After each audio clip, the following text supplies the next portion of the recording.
There is a sound that every family knows, the soft, reassuring thud of a door closing for the night, a lock clicking into place. It's the sound of safety, of separation from the world outside. But what happens when that sound comes from inside your house? And you are all already locked in. This is not a folktale. This is not a campfire story invented to send a shiver down your spine. This is the documented account of the most violent poltergeist case in British history. A story so terrifying and so verifiably true that it has haunted the paranormal community for decades. And this summer, as the major motion picture The Black Monk premiered in theaters on July 18, 2025, a wave of renewed terror and frantic searching has swept across the internet. Google Trends data shows a 240% spike in searches for 30 East Drive and Black Monk True Story. YouTube is flooded with reaction videos and investigators attempting to recreate the phenomena. But they are playing a dangerous game because the entity at the heart of this story, it never really left. It was only waiting. This is what happened. This is the true story of the Pontefract poltergeist. Our story begins not in the dark ages, but in the bright, hopeful August of 1966. The address, 30 East Drive, in the unassuming mining town of Pontefract, England. The house, a modest, post-war semi-detached council home, was the picture of normalcy, and the family within it. Jean and Joe Pritchard, their teenage daughter Diane, and their young son Philip were the very embodiment of that normalcy. Joe was a railway engineer, a man of logic and grease-stained hands. Jean was the warm, steady heart of the home. They were skeptics by nature, people who believed in what they could see and touch. That belief was about to be shattered into a million pieces. It started with the water. Jean would come down to her pristine kitchen to find pools of it standing on the linoleum floor. She blamed Philip at first, thinking the 15-year-old boy had been careless. But the water kept appearing mysteriously in sealed rooms. Then, the quiet of the house began to peel away. Light bulbs would unscrew themselves from their sockets and drop, unbroken, to the floor. The family's precious green decorative glasses began to leap from the shelf above the fireplace, sailing across the room to explode against the far wall. Not fall, leap, as if thrown by an invisible, furious hand. The sounds started next. A heavy, rhythmic breathing that had no source. The dragging of something heavy. Something that sounded like a body being pulled across the attic floor above their heads. The Pritchard's safe, predictable world was cracking open, and a profound, icy dread was pouring through the cracks. They called the vicar. They called the police. Constable John F. Barry Edwards was one of the first to file an official report. A man trained to deal with facts, with evidence. He arrived at 30 East Drive expecting a prank, a draft, a faulty pipe. He left a shaken man. In his official statement, he attested to witnessing a porcelain figurine lift from a shelf, hover in midair for a moment that defied all physics, and then hurl itself at the wall. He saw it with his own eyes. There was no one else in the room. The phenomenon was real. It was documented. It was official. And it was escalating. The entity, it seemed, had a particular fascination with the women of the house. It would snatch bedclothes from Jean and Diane as they slept. It would slap them hard, leaving red, stinging marks on their skin from a hand no one could see. But its most terrifying manifestation was yet to come. Young Philip was the first to see it. He described it as a dark, shapeless form, a coalescence of shadow that stood at the end of his bed, watching him. Then Diane saw it on the stairs, a tall figure, swathed in the dark, heavy robes of a monk. Its face was hidden deep within a cowl, but she could feel its gaze. It was ancient, it was malevolent, and it was now a permanent resident in their home. The Black Monk of Pontefract had announced itself. The haunting became a public spectacle. Neighbors gathered outside, too afraid to come in, but too curious to look away. Over 30 separate witnesses would eventually sign statements attesting to the bizarre events they saw and heard. They saw furniture slide across the room. They heard the phantom footsteps. They felt the oppressive, freezing cold that would drop over a single spot in a room. Journalists from the local papers, and later from nationals like the Daily Mirror, descended upon the house.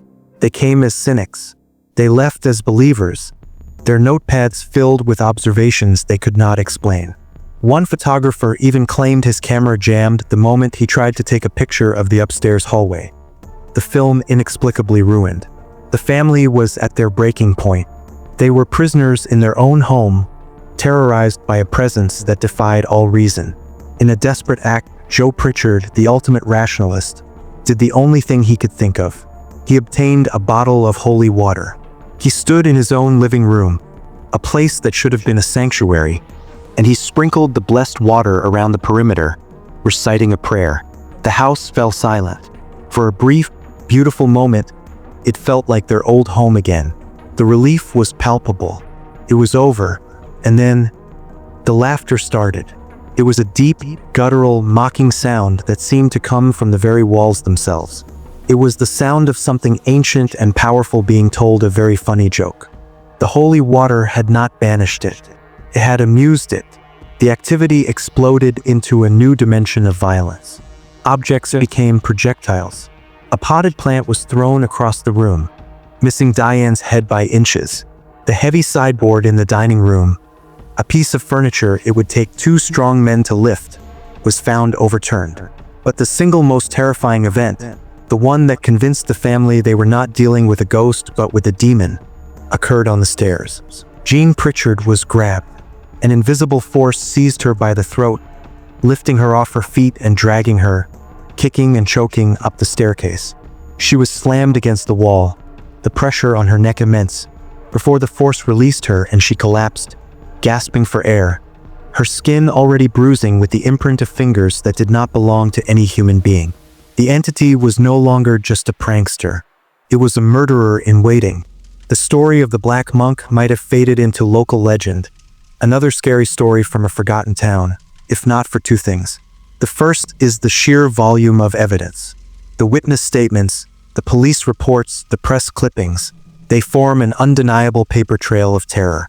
The second is the house itself.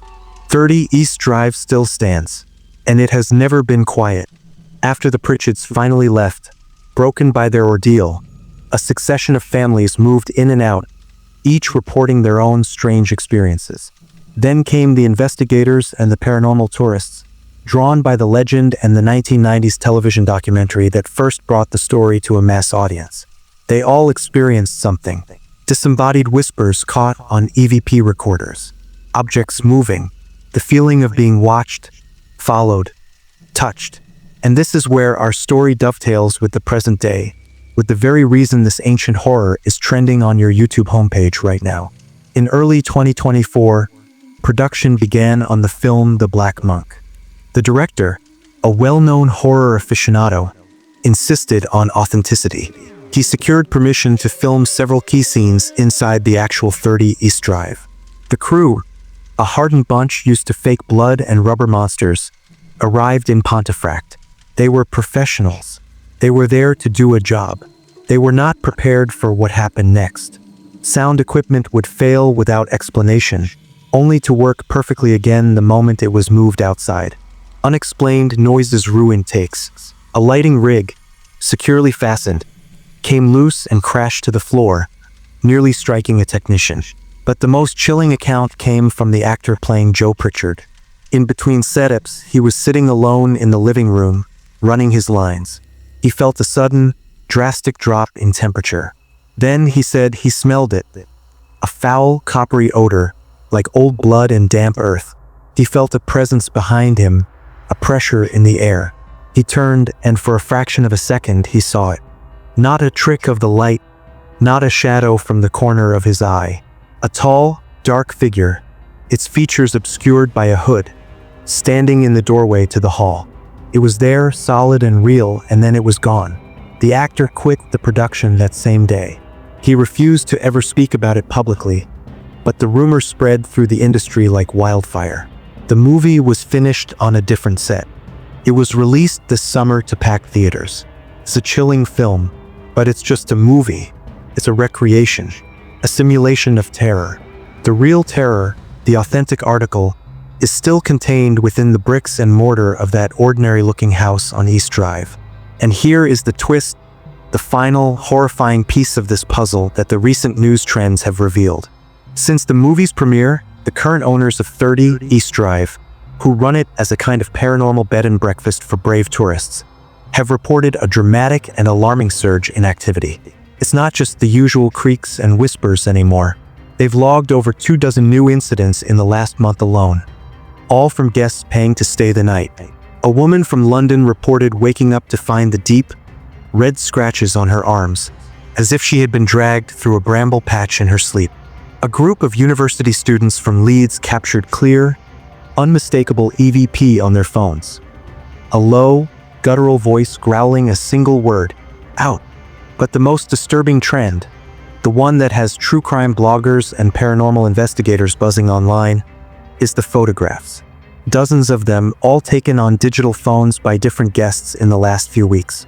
They all show the same inexplicable anomaly.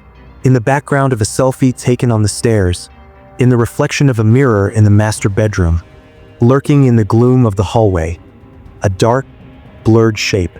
And in every single image, the shape is not looking at the camera. It is looking at the person who took the picture.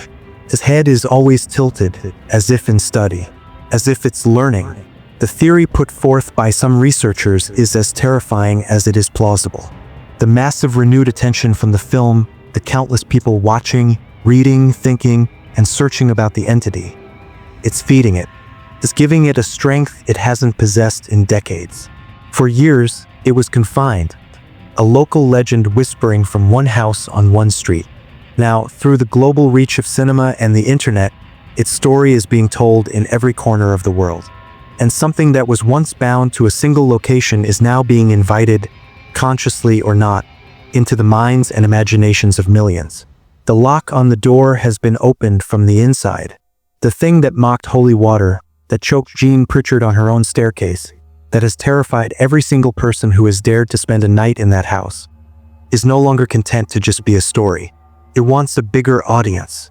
It wants to be seen. So the next time you're home alone and you hear a floorboard creak in another room, the next time you wake up in the middle of the night for no reason, your heart pounding, a feeling of overwhelming dread pressing down on you, just remember the data. Remember the trends. Remember the 30 witnesses, the police reports, the photograph scratches, and the hundreds of EVPs.